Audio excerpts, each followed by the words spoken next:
யெஷுவாவின் மணவாட்டி சபை வழங்கும் வாழ்வின் வழி அக்டோபர் மாத மடல் 2025.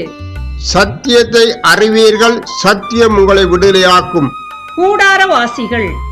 எமது அன்பின் நண்பர்களே, தீங்கு நாளில் தம்முடைய கூடாரத்தில் மறைத்து தமது கூடார மறைவிலே ஒளித்து வைத்து எம்மை கண்மலை மேல் உயர்த்துகிற சர்வ வல்லமையிலே பிதாவை மேன்மைப்படுத்தி கிருபையினாலே சிங்காசனம் ஸ்தாபிக்கப்பட்டு தாவீதின் கூடாரத்திலே நியாயாதிபதியாய் உண்மையோடு வீட்டிருந்து நியாயம் விசாரித்து துரிதமாய் நீதி செய்ய நியாயாதிபதியாய் வரப்போகிற கர்த்தராம் யெஷுவாவின் இயேசுவின் நாமத்தில் உங்களை வாழ்த்தி, கூடாரவாசிகள் என்ற இச்செய்தி இவ்வுலக வாழ்வின் நோக்கத்தை நமக்கு தெரியப்படுத்தும் என நம்புகிறோம்.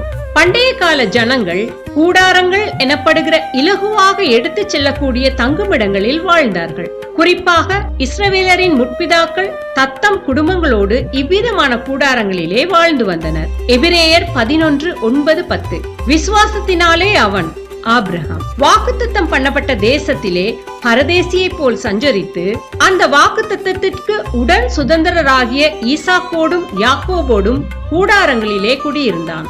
ஏனெனில் தேவன் தாமே கட்டி உண்டாக்கின அஸ்திபாரங்கள் உள்ள நகரத்துக்கு அவன் காத்திருந்தான்.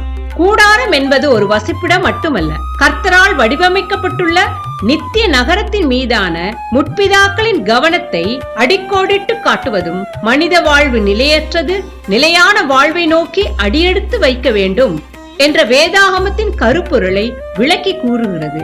பாடுபட்டு தேடி பணத்தை புதைத்து வைத்து கேடு கெட்ட மானிடரே கேளுங்கள், கூடுவிட்டிங்கு ஆவிதான் போயின பின் யாரோ அனுபவிப்பார் பாவிகாள் அந்த பணம் என்ற ஔவையாரின் நல்வழி வரிகள் கூடாரமாகிய சரீரத்தை விட்டு ஆவி பிரிந்தால் என்ன செய்வது என்ற கேள்வி எழும்புகிறதல்லவா? பரிசுத்த வேதத்திலும் லூக்கா 12:16-20 ஆண்டவர் சொன்ன ஒரு உவமையில், அதிக விளைச்சலை கண்ட செல்வந்தன் ஒருவன் என் களஞ்சியங்களை இடித்து பெரிதாக கட்டி விளைந்த தானியத்தையும் என் பொருள்களையும் அங்கே சேர்த்து வைத்து அநேக வருடங்களுக்கு இளைப்பாரி புசித்து குடித்து பூரிப்பாயிரு என்று என் ஆத்துமாவோடே சொல்லுவேன் என்று சிந்தித்துக் கொண்டிருக்க, தேவன் அவனை நோக்கி, மதிகேடனே, உன் ஆத்துமா இந்த ராத்திரியில் எடுத்துக் கொள்ளப்படுமானால் இவை யாருடையதாகும் என்று கேள்வி எழுப்புகிறார். உண்மை, பல திட்டங்களை தீட்டும் நாம் எல்லாரும் எத்தனை ஆண்டுகள் இப்பூமியில் வாழப்போகிறோம் என்று தெரியாத கூடாரவாசிகளே.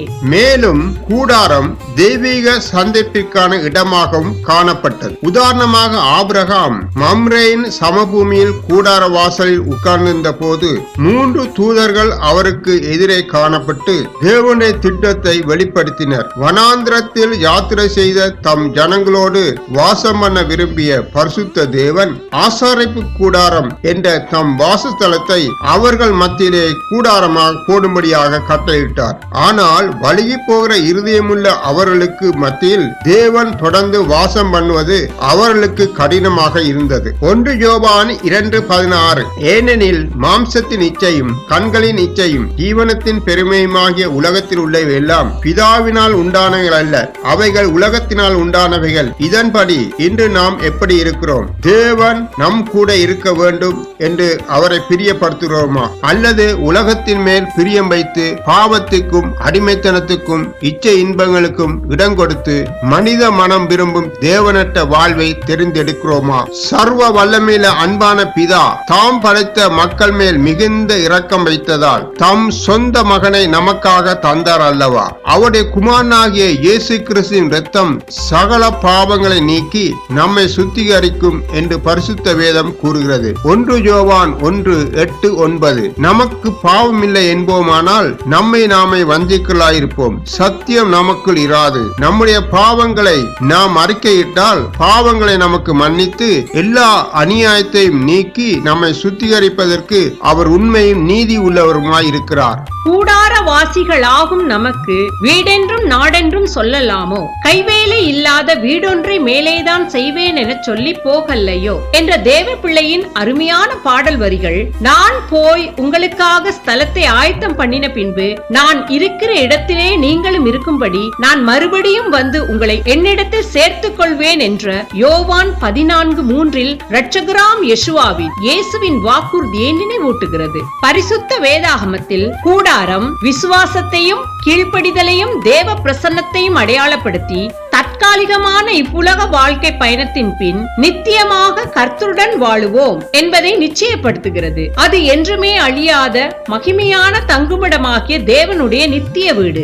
அப்போஸ்தலர் பவுல் இதை நன்கு அறிந்திருந்ததினால் 2 தீமோத்தேயு 4:6 ஏனென்றால் நான் இப்பொழுதே பானப்பலியாக பார்க்கப்பட்டு போகிறேன், நான் தேகத்தை விட்டு பிரியும் காலம் வந்தது என்கிறார். அப்போஸ்தலர் பேதுருவும் நம்முடைய கர்த்தராகிய இயேசு கிறிஸ்து எனக்கு அறிவித்தபடி நான் என் கூடாரத்தை விட்டு போவது சீக்கிரத்தில் நேரிடும் என்று அறிந்து இந்த கூடாரத்தில் நான் இருக்குமளவும் உங்களை நினைப்பூட்டி எழுப்பி விடுவது நியாயம் என்று எண்ணுகிறேன் என்று 2 பேதுரு 1:13-14 தெரிவிக்கிறார். எமக்கன்பானவர்களே, 2 கொரிந்தியர் 5:4 இந்த கூடாரத்திற்கு நாம் பாரம் சுமந்து தவிக்கிறோம். இந்த போர்வையை களைந்து போட வேண்டும் என்று விரும்பாமல் மரணமானது ஜீவனாலே விழுங்கப்படுவதற்காக போர்வையை தரித்தவளாய் இருக்க வேண்டும் என்று விரும்புகிறோம். மனித வாழ்வில் சவால்களை, தோல்விகளை, ஏமாற்றங்களை சந்திக்கும் சிலர் தம் வாழ்க்கையை முடித்துக் கொள்ள முற்படுவர். ஆனால் மரணம் தீர்வல்ல. பாவத்தின் பலன் மரணமாயினும் கிறிஸ்து மரணத்தை வென்றார். கிறிஸ்து நம் நம்பிக்கை. லேவியராகமம் 23:34 நீ இஸ்ரவேல் புத்திரோடு சொல்ல வேண்டியது என்னவென்றால், அந்த 7ஆம் மாதம் 15ஆம் தேதி முதல் 7 நாளளவும் கர்த்தருக்கு ஆசரிக்கும் கூடார பண்டிகையாய் இருப்பதாக. ஆண்டவராம் யெசுவா இயேசு இரட்சகராய் அல்ல, ராஜாதி ராஜாவாய் மீண்டும் வந்து 1000 வருடங்கள் அரசாளுவார் என்ற எதிர்காலத்தில் நடக்கவிருக்கும் ஒரு நிகழ்வை மையப்படுத்தி 7 நாட்கள் கூடார பண்டிகை கொண்டாடப்படுகின்றது. நண்பர்களே, சரீரமாகிய இக்கூடாரத்தில் வாழும் நாம் கர்த்தரும் மீட்பருமான இயேசுவை எம் வாழ்வின் வழியாக ஏற்றுக்கொள்வதும், அவரது தூய இரத்தத்தால் எம் பாவங்கள் மன்னிக்கப்படுவதும், அவரது பரிசுத்த வேதத்தின் வார்த்தைகளை கைக்கொள்ளுவதும் எவ்வளவு முக்கியம். 2 பேதுரு 1:11 இவ்விதமாய் நம்முடைய கர்த்தரும் இரட்சகருமாகிய இயேசு கிறிஸ்துவுடைய நித்திய ராஜ்யத்துக்கு உட்படும் பிரவேசம் உங்களுக்கு பரிபூர்ணமாய் அளிக்கப்படும். நண்பர்களே, உங்களுக்காக நாங்கள் தொடர்ந்தும் ஜெபிக்கிறோம். மீண்டும் மறு இதழில் சந்திப்போம். இப்படிக்கு அன்புடன் யெசுவாவின் மனவாட்டி சபை.